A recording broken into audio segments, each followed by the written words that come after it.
Hello, geeks and geekettes, and welcome back. Welcome back.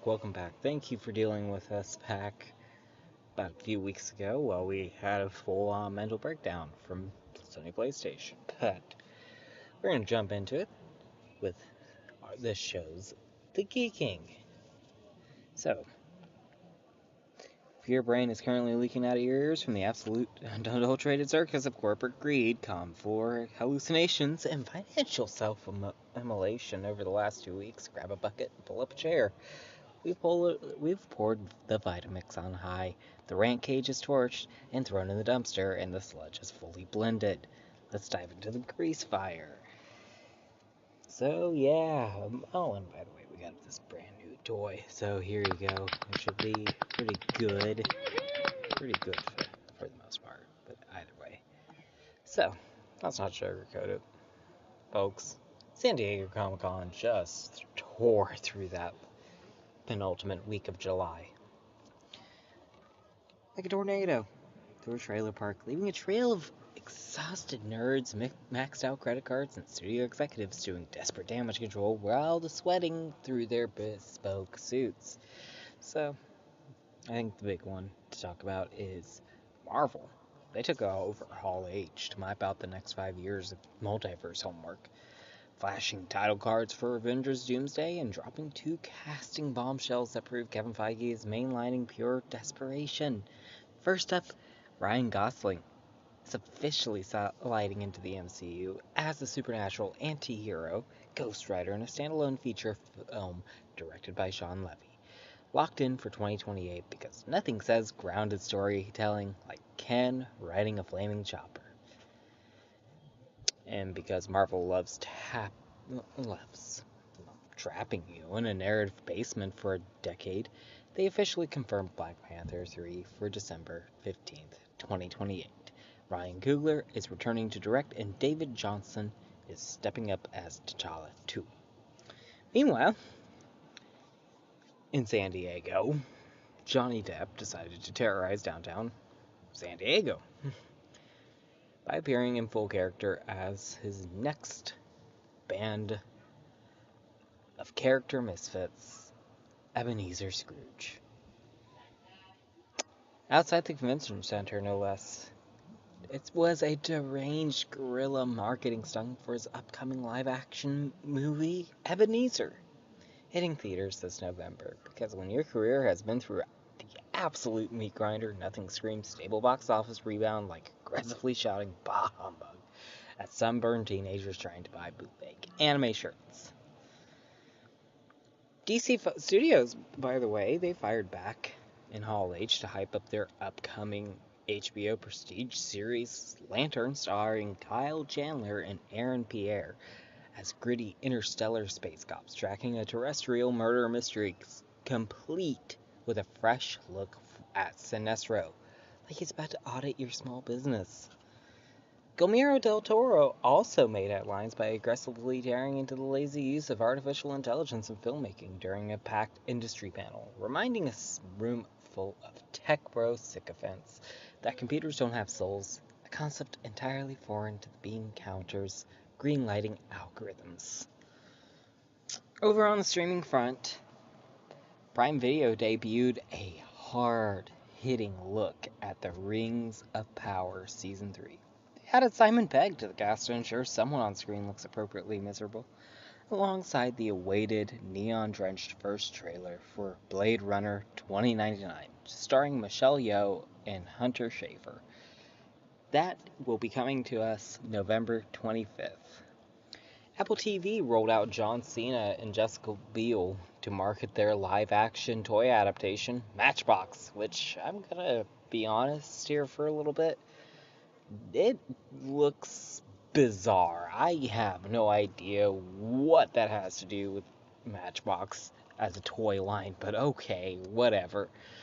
Apple TV is also announcing a August 28th return window for Dark Matter.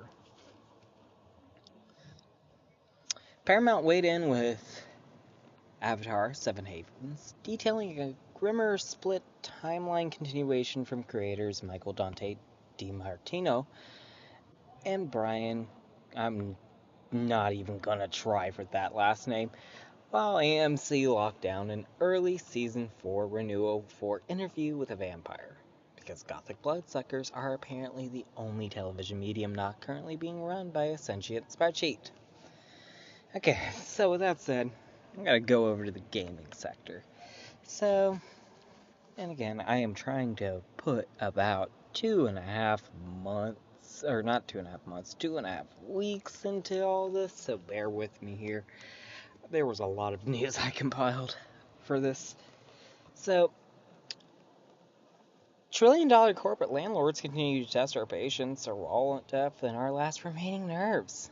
Just Cordon and the trades dropped the hammer on what everyone with half a brain already suspected. Playground Games' long-awaited Fable reboot has run uncomfortably beyond budget, which,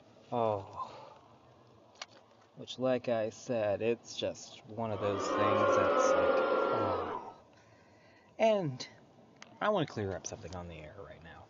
Before the comment section starts a digital lynch mob, we don't hate Fable. None of us hates Fable. If you grew up tracking the original Lionhead hype, downloading those absurd 2004 trailer clips on a dial-up connection and kicking chickens until your thumbs cramped, you love Fable. Albion is in our bones. We want to believe. That's precisely why it hurts so damn much. It's not about being against the game, it's about watching a beloved British institution get dragged through corporate meat-grinder by a committee of execs who couldn't tell a hero from a hob. Phil Spencer isn't the only guy sitting in the mahogany panel bunker signing off on this absolute circus. Matt Booty and the rest of the green branded board members have their greasy fingerprints all over this disaster too.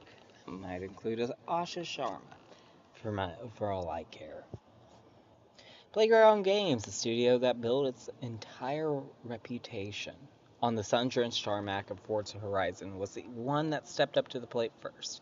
They swung for the fences, built the hype, and took the bag. But a 7-year development cycle since the initial 2020 trailer means this thing has been drifting through production hell longer than some Hollywood marriages. Looking at you, Kim K. And then to add insult to absolute injury, Xbox panics about hardware sales, waves a white flag, and shoves our beloved whimsical British fairy tale straight onto PlayStation 5 on day one while the paint is still wet. Now, why does this really matter? Well, during San Diego Comic-Con, Sony announced God of War Laufey will be coming to PlayStation 5 on February 16th, 2027. Which, yeah, well, we knew this was coming. We knew. Hey, calm down. In the back. Calm down. Thank you. Anyways.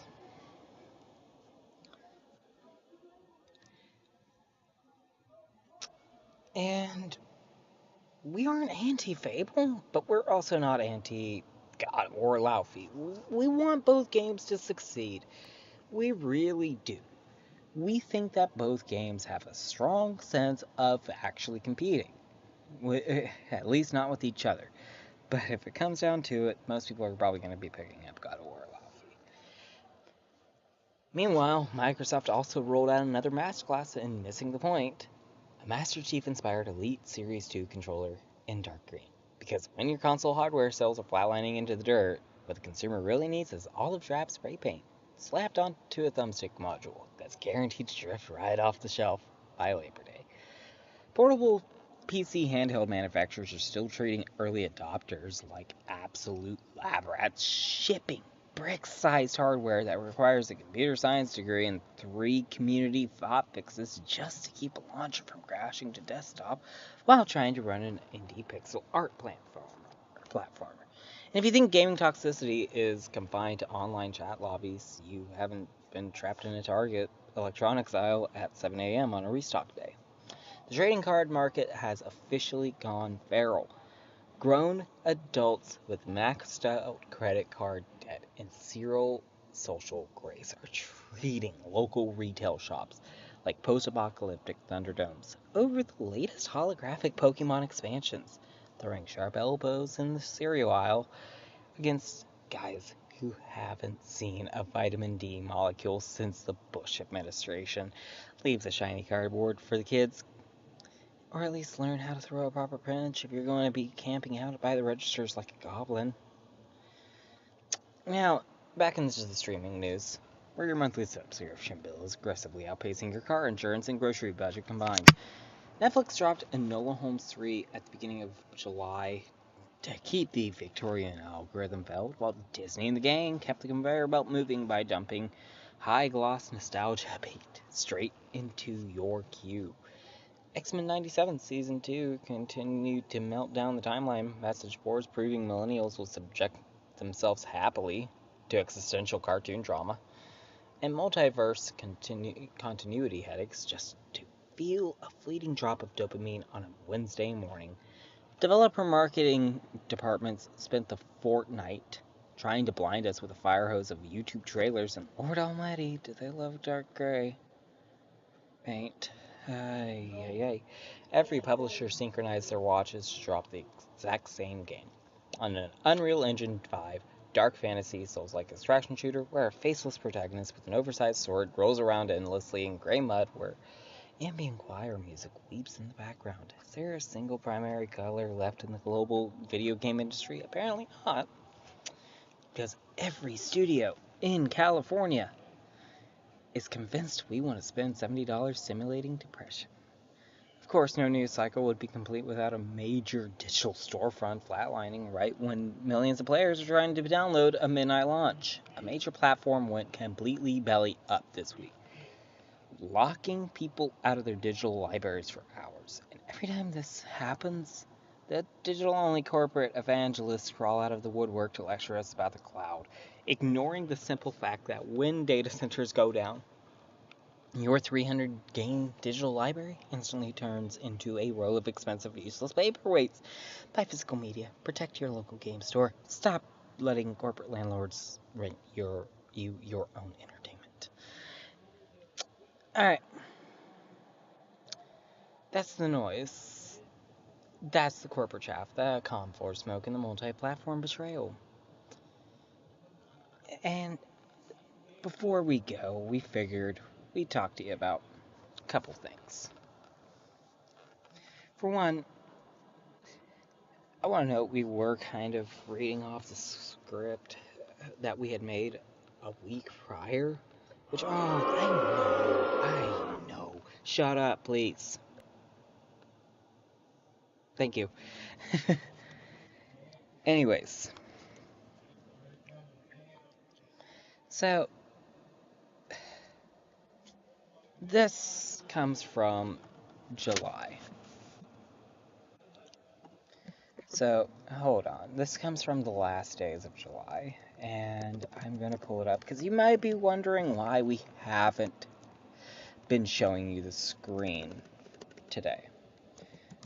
Well, that's because Sony did fire back.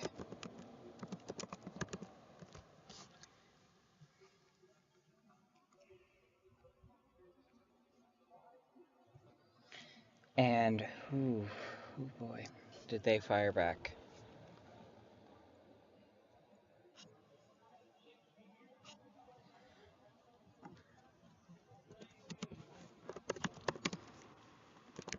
Sorry, I had it pulled up. I thought I had it pulled up for y'all.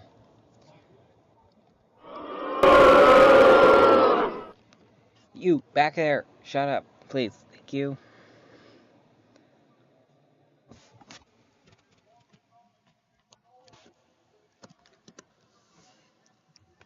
Well, anyways.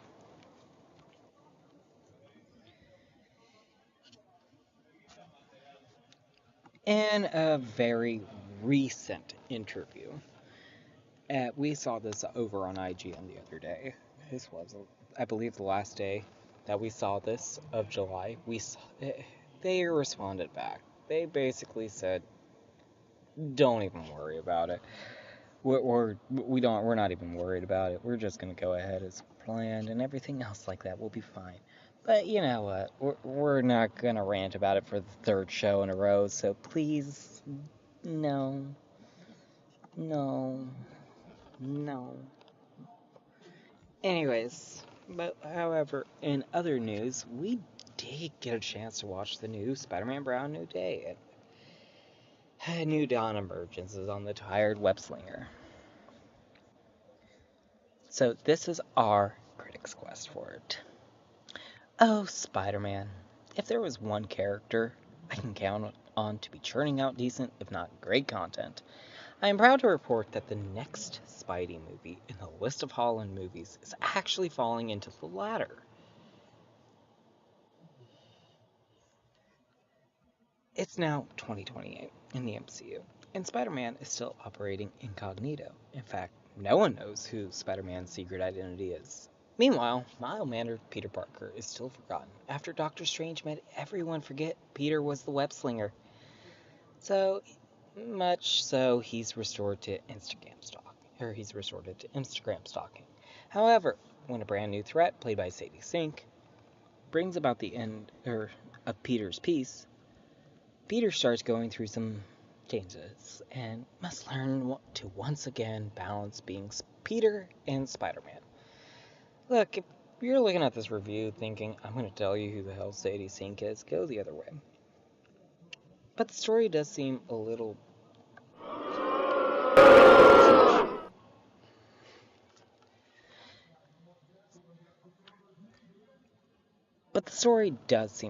baked right in the middle. Or right in some places, but the icing is a little too much of a liquid. Ned and MJ seem a little bit to me like an afterthought. While the film isn't at all losing any points over that, I can't help but feel like they should have stayed out of this outing in the physical sense. Also, the mutation Peter undergoes isn't really fleshed out either, minus the scene. Other than that, John Bernthal and Mark Ruffalo are really great, with Bernthal being a standout who complements Peter's sense of isolated justice and acts as a really good foil to him. The cinematography is exceptionally beautiful in this movie, and Sony Marvel clearly understands Spider-Man and his importance to all of nerd culture. Just a fair warning, bring tissues to the theaters if you decide to go. And for the love of all that's holy, stay off the internet for the next few days. That stupid reporter ruined the best surprise of that movie. A standing ovation.